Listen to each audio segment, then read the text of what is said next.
कल की कथा में सुने कि अर्जुन अपनी व्यथा भगवान से कह रहा है। कह चंचलम ही मन कृष्ण, हे भगवान कृष्ण, आप का नाम ही कृष्ण, क्योंकि आप किसी के भी मन को अपनी ओर आकर्षित कर सकते हैं।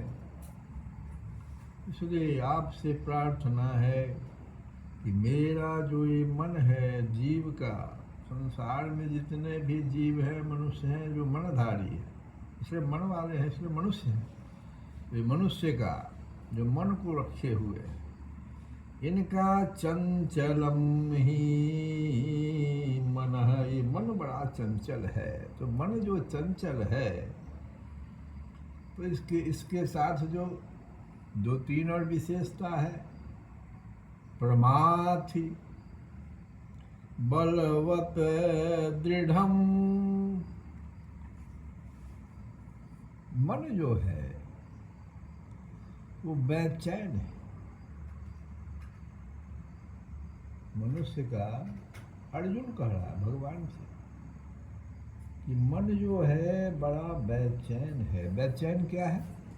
चंचलम जो कहा, एक विषय से, एक इच्छा से कूद करके दूसरे विषय पर, दूसरे इच्छा पर कूद जाता है।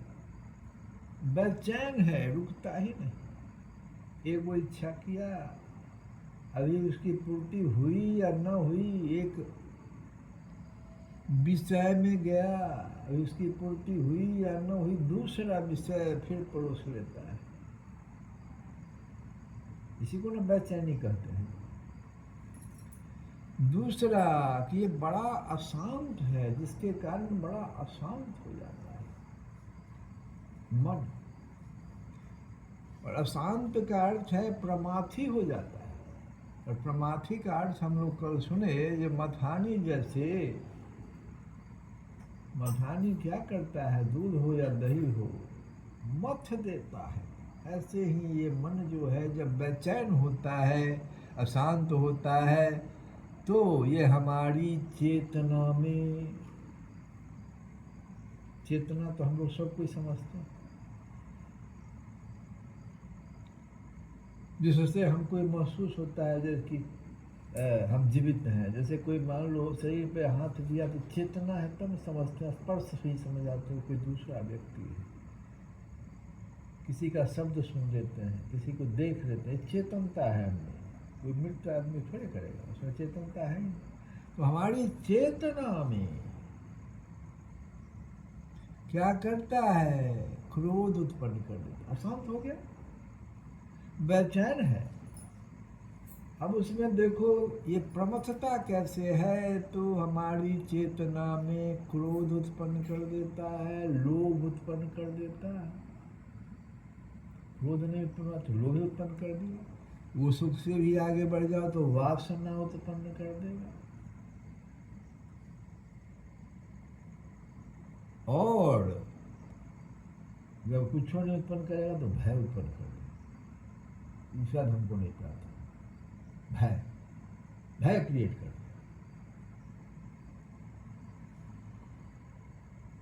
और ये सारी चीजें जो है, क्रोध है, लोभ है, वासना है, भय है, ये सब क्या है? भावनात्मक, भाव उत्पन्न ऐसा करता है। भावनात्मक तूफान खड़ा कर देता है हमारे लिए। जैसे मथानी दूध में तूफान खड़ा कर देता है, दही में तूफान खड़ा करता है। दूध से भी पलट कर देगा, पानी को अलग कर देगा, दही से कर देगा। ऐसे ही हमारे शरीर और इंद्रियों में तूफान उत्पन्न कर देता है। ये कौन? बेचैन और अशांत, दो गुण हो गया। अब तीसरा अर्जुन कहता है इतना ही पर छोड़ दे तो क्या बात है, बड़ा बलवत है। बलवत क्या हुआ? बलवान क्या कह रहा है वो जानते हो? हम में एक शक्ति है, उसको कहते हैं विवेक शक्ति। बौद्धिक स्तर पर हम में एक विवेक शक्ति होती है मनुष्य में। क्या करना चाहिए, क्या नहीं करना चाहिए, वो विवेक से वो काम देता है। अगर उसका विवेक शक्ति बहुत जागृत है तो ऐसा व्यक्ति का मन बेचैन नहीं रहता है, अशांत नहीं रहता है।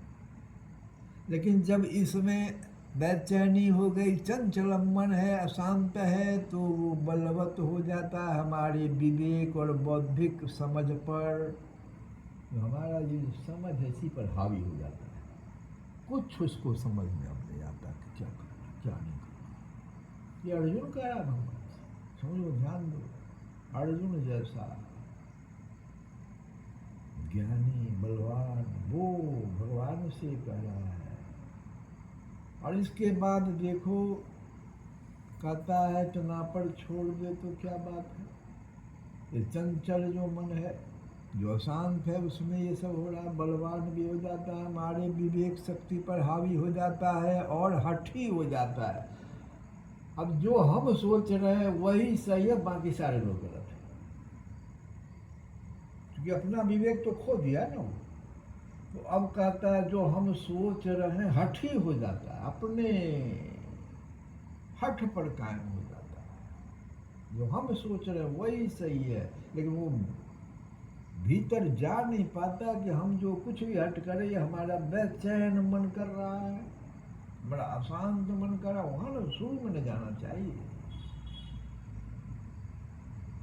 अब ऐसे मनुष्य से आप एक मनुष्य, एक दूसरा मनुष्य है जो मान लो शांत है, उसका मन चंचल नहीं है, बौद्धिक स्तर पर विवेक शक्ति पर जागृत है, मान लो पिता ही ऐसा है, माता ऐसा है, पुत्र जो है सो बेचैन है, अशांत है, हठी हो गया। अब दोनों के बीच में वार्तालाप कैसे होगा? भारी समस्या हो जाएगा। भगवान कृष्ण जैसे एकदम शांत है, अर्जुन कहता है बहुत अशांत है, मेरा मन चंचल है। आप इस बात के लिए हम कहते हैं लड़ाई में तुम चले जाओ, गुरुजनों को मार दो, भाइयों को मार दो, बंधुओं को मार दो, बेचैन है, उनकी आज्ञा को स्वीकार करने में तो पिता है, परम पिता है। देखो, लेकिन चूंकि अर्जुन का मन बेचैन है, प्रश्न कर रहा है कि हे कृष्ण, ये जो नियमित अनुशासन है, हठी का मतलब होता है नियमित जो अनुशासन होना चाहिए, नियम पूर्वक अनुशासित जो होना चाहिए, उससे ही अलग कर देता है, अनुशासनहीन कर देता है, हठी के।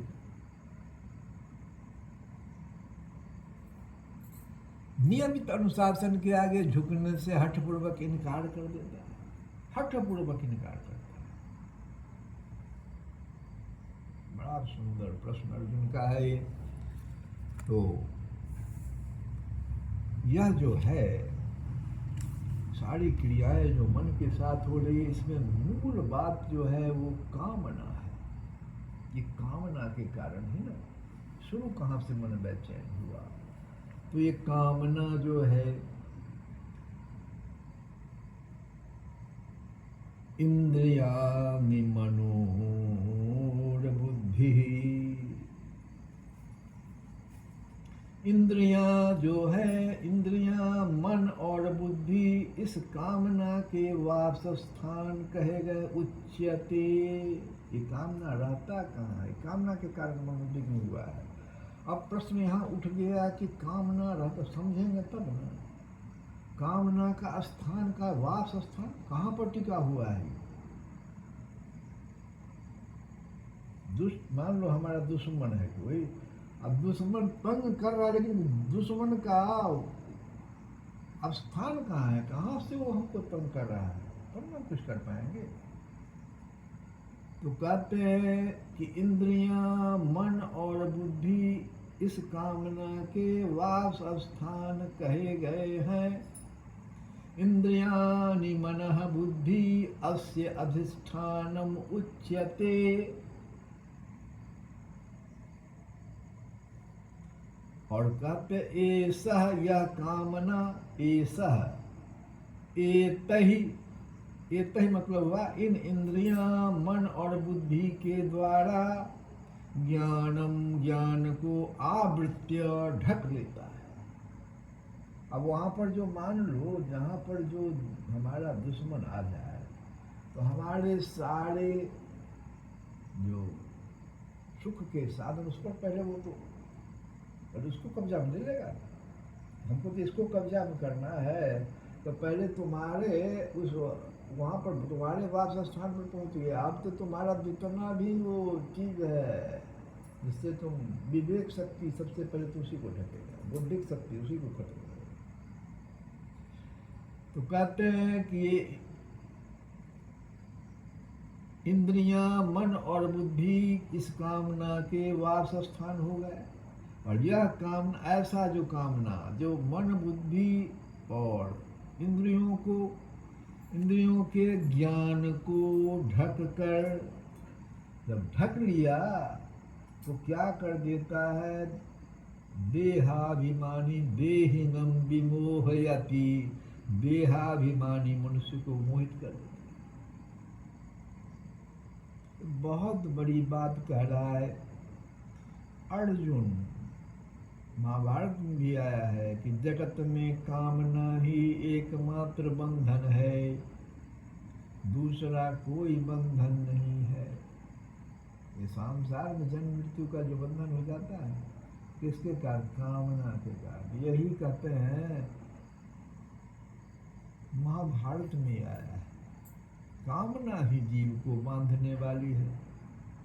काम बंधन मुक्तो ही ब्रह्म भूयाय कल्पति, जो कामना के बंधन से छूट जाता है वही ब्रह्म भाव प्राप्त करने में समर्थ हो सकता है। तो इसलिए विनय पत्रिका में हम लोग देखते हैं तुलसी बाबा जो है बार बार जो कुछ भी कह रहे, कहते हैं लाभ कहाँ मानुष तनु पाए, लाभ कहाँ मानुष तनु पाए, लाभ कहाँ काय बचन मन सपने हूँ कबहू घटत न काज पड़ाए, लाभ कहाँ मानुष तनु पाए, लाभ कहाँ। मनुष्य शरीर पाने से क्या लाभ हुआ? मनुष्य शरीर पाने से, तुलसी बाबा विनय पत्रिका में कह रहे हैं, वहाँ तो गीता से हम लोग सुने। अब सुनो, कहते हैं मनुष्य शरीर पाने से क्या लाभ हुआ, जबकि वह कभी स्वप्न में भी मनमानी और शरीर से दूसरे के काम नहीं आया। ऐसा मनुष्य शरीर से क्या लाभ?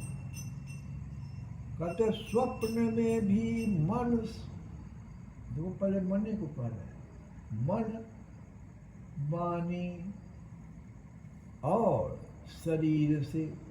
शरीर काम कैसे शुरू करता है? देखो ध्यान दो, पहले मन में कोई बात आती है, हमको इनकी सेवा करनी है, हमको माता पिता के शासन को मानना है, हमको जो है कर्तव्य कर्म सब करते रहना है। कहाँ पर ये बात आती है? मन में पहले संकल्प, और वहीं से फिर वाणी से वो अनुशासित हो जाता है और शरीर भी उसी के अनुसार काम करने लगता है। कहते हैं कि ऐसा होता ही नहीं, मनुष्य शरीर पाने से लाभ क्या हुआ, जबकि वह कभी स्वप्न में भी मनमानी और शरीर से दूसरे के काम नहीं आया। तो क्या किया वो? विषय संबंधी जो सुख स्वर्ग है, विषय संबंधी दौड़ना शुरू किया। ध्यायते विषयान पुंसा, विषयों में दौड़ लगा देता है।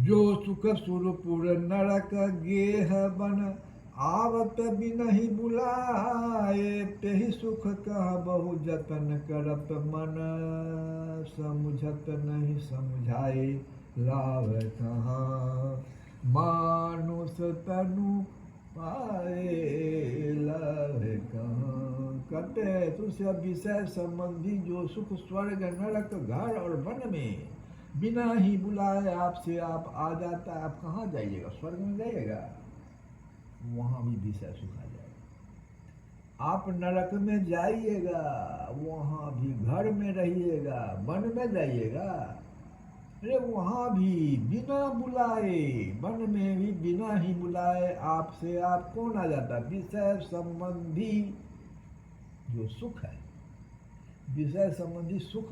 तुलसी बात है, तुम्हारा कोई विषय में मन लग रहा है, वही ना सुख हुआ जी, वही विषय संबंधी सुख, भले तुमको डैमेज कर रहा है।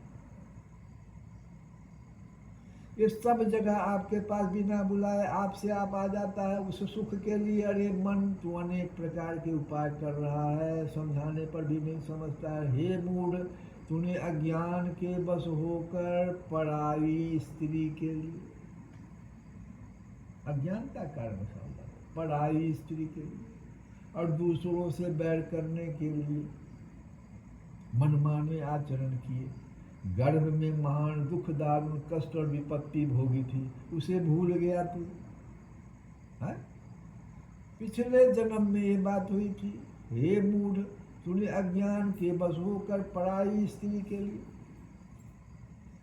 मनमाना आचरण किया, दूसरों से बैर करने के लिए मनमाना आचरण किया, और फिर उसके कारण तुमको जन्म मृत्यु मिला। तो जन्म के समय गर्भ में आया, महान दुख दारुण कष्ट विपत्ति इतना भोगा, उसे तुम भूल गया। यह नहीं सोचा कि इस मनमाने कुकर्मों से फिर वही गर्भवास के दुख भोगने पड़ेंगे। तो हम लोग इस कथा को कल भी, ये तो बहुत ही समझो कि अर्जुन का जो प्रश्न है बड़ा ही कीमती है, इसलिए हम लोग कल भी से सुने श्री कृष्ण गोविंद हरे मुरारे हे माधव।